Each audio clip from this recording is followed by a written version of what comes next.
Tá. Olá, seja bem-vindo e bem-vindo ao podcast da Lantal. Eu sou a Daniela Pereira e o nosso intuito aqui é disponibilizar informações para que você conheça o que a Lantal faz e saiba como ela pode ajudar a sua empresa a criar pontos de negócio com a China, alavancando os resultados, além de abordar assuntos gerais sobre a China, que podem ser do interesse da sua empresa. Para aqueles que ainda não tiveram a oportunidade de assistir os podcasts 1 e 2, você pode conferir no YouTube da Lantal. Hoje voltamos a falar com Cristiane Domingues, sócia da Lantal no Brasil, sobre o assunto curioso: as cidades fantasmas na China. Oi, Cris, tudo bem? Oi, Dani, tudo bem? E você? Tudo jóia. Então, conta pra gente, Cris, o que são essas cidades fantasmas na China?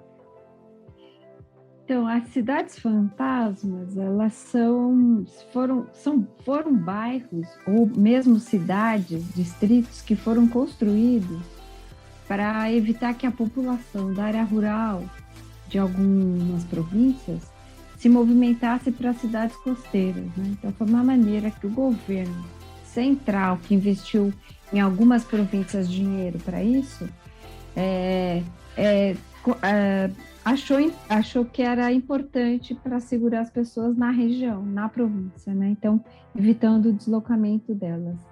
E aí elas foram criadas desde o início da década, desde 2003 elas já são assunto. Então, tem cidades fantasma que tem mais de 10 anos e continuam fantasma. Nossa, 10 anos de Tem existência? algumas. Poxa. Tem algumas pessoas, não é que é completamente fantasma, mas tem, sei lá, nem um quarto da população que poderia ter, né? Então elas não são totalmente desabitadas. Então, algumas são, porque como é muito caro e às vezes a população que morava lá rural não tem dinheiro para comprar, eles acabam morando na periferia dessas cidades e as cidades continuam vazias. Então, depende, algumas são. Que completamente é complicado, né? Assim, mas assim, a maioria é bem. É mais. Nossa, não tem nem um terço habitado. Muito. Poxa vida. Interessante. E você sabe qual a intenção do governo chinês em construir e manter essas cidades? Então, era justamente manter as pessoas na região, né? Não fazer elas movimentarem. Porque existe um movimento na China, como uma boa parte do mundo, da população rural ir para a área urbana. Mas eles querem que as pessoas eles fizeram esse investimento para que as pessoas continuassem na área urbana das suas províncias. Assim você teria o desenvolvimento de outras regiões, né? E para esse desenvolvimento, eles construíram bairros com praças, parques, prédios residenciais, shopping centers, e tem toda a infraestrutura. Uma coisa muito interessante que nosso sócio Vitor, que mora na China, né, em Xangai, ele disse que tem uma cidade dessas fantasmas na periferia de Xangai.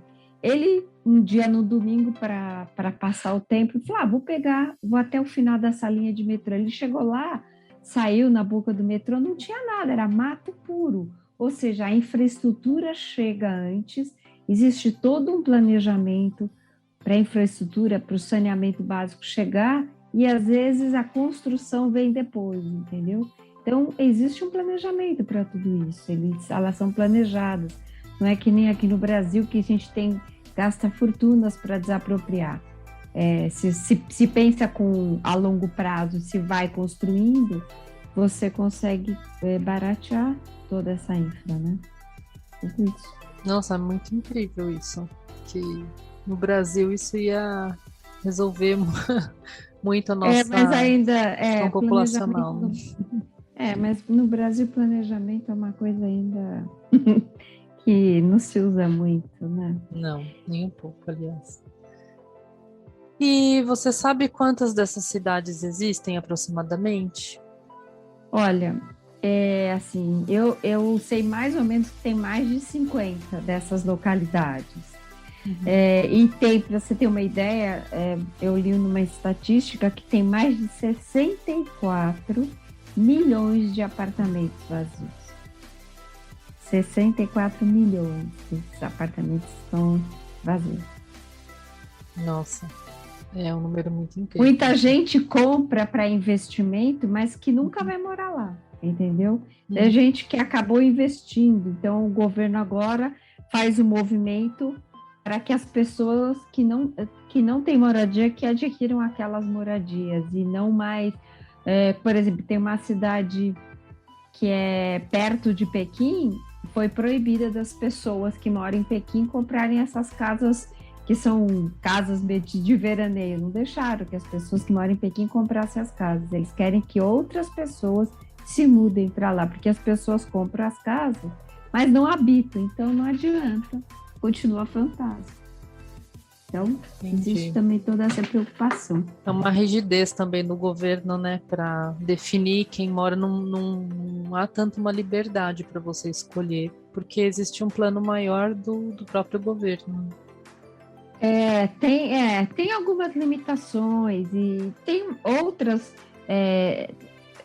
coisas que implicam, por exemplo, você, do teu plano de saúde, eles não têm plano de saúde, mas você só poderia usar a saúde da região que você nasceu.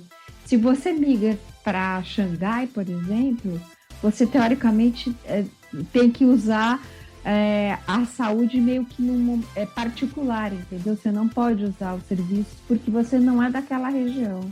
Então, é complicado ali. Aí você tem que mudar, enfim, você tem que provar que você mora ali, enfim. Existem algumas limitações, porque é muita gente, né? Então, acho que tem que ter algumas regras.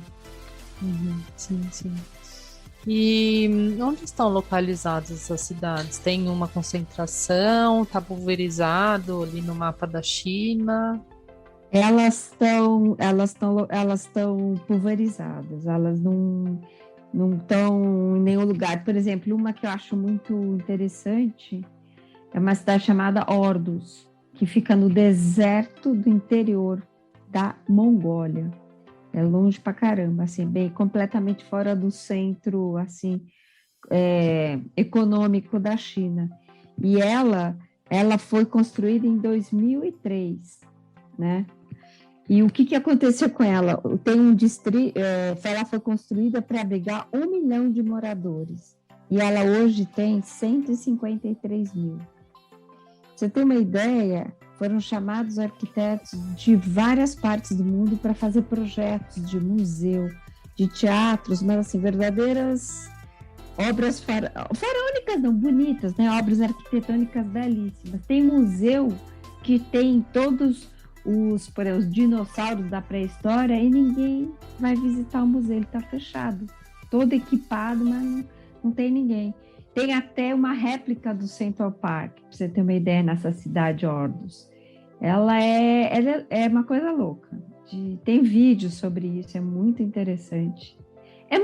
É meio louco, na verdade, é surreal, eu acho. Muito estranho. É surreal mesmo, eu nunca ouvi falar que... por mais que os países invistam, usem esse tipo de... Assim, se planejem e vão construindo antes da população chegar, a China ultrapassa os limites do racional, entendeu? Eles fizeram muita coisa e não estão dando conta de ocupar tudo que tem. Então, cria esses problemas. Que eu nem sei como eles fazem com as manutenções das cidades, não tenho a menor ideia como isso ocorre. Mas assim, são só, por exemplo, essa réplica do Central Park ou algumas cidades foram criadas com base em outras já existentes? Tem umas outras que foram criadas com bases, por exemplo, a Times Town, que eles chamam de Little London, que foi baseado, que é bem próxima de Xangai, ela foi baseada no estilo londrino, né? E tem também uma Little Paris também, que também foi construída, tem uma Torre Eiffel de 108 metros de altura, então assim, tem os Jardins de Versalhes, enfim, eles fazem algumas réplicas de boas, não só da Europa, né, mas dos Estados Unidos também. Sim, tem sim. Que bacana.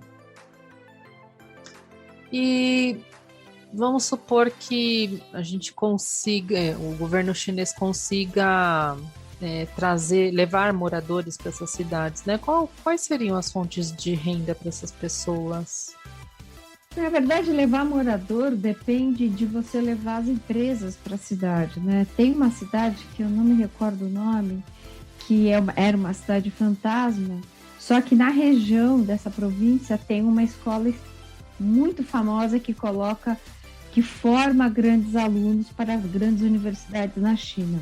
E aí o governo local fez o seguinte, fez um acordo com essa escola, construiu um terreno, mas não é nem uma escola, parece uma universidade, sei lá, é um campus de tão grande que tem foto dessa escola, e aí disse que só pessoas que morassem nessa cidade poderiam matricular seus filhos nessa escola.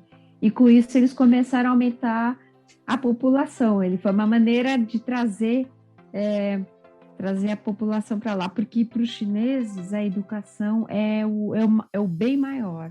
Você se endivida para dar instrução para o seu filho, mais do que comprar a sua casa própria.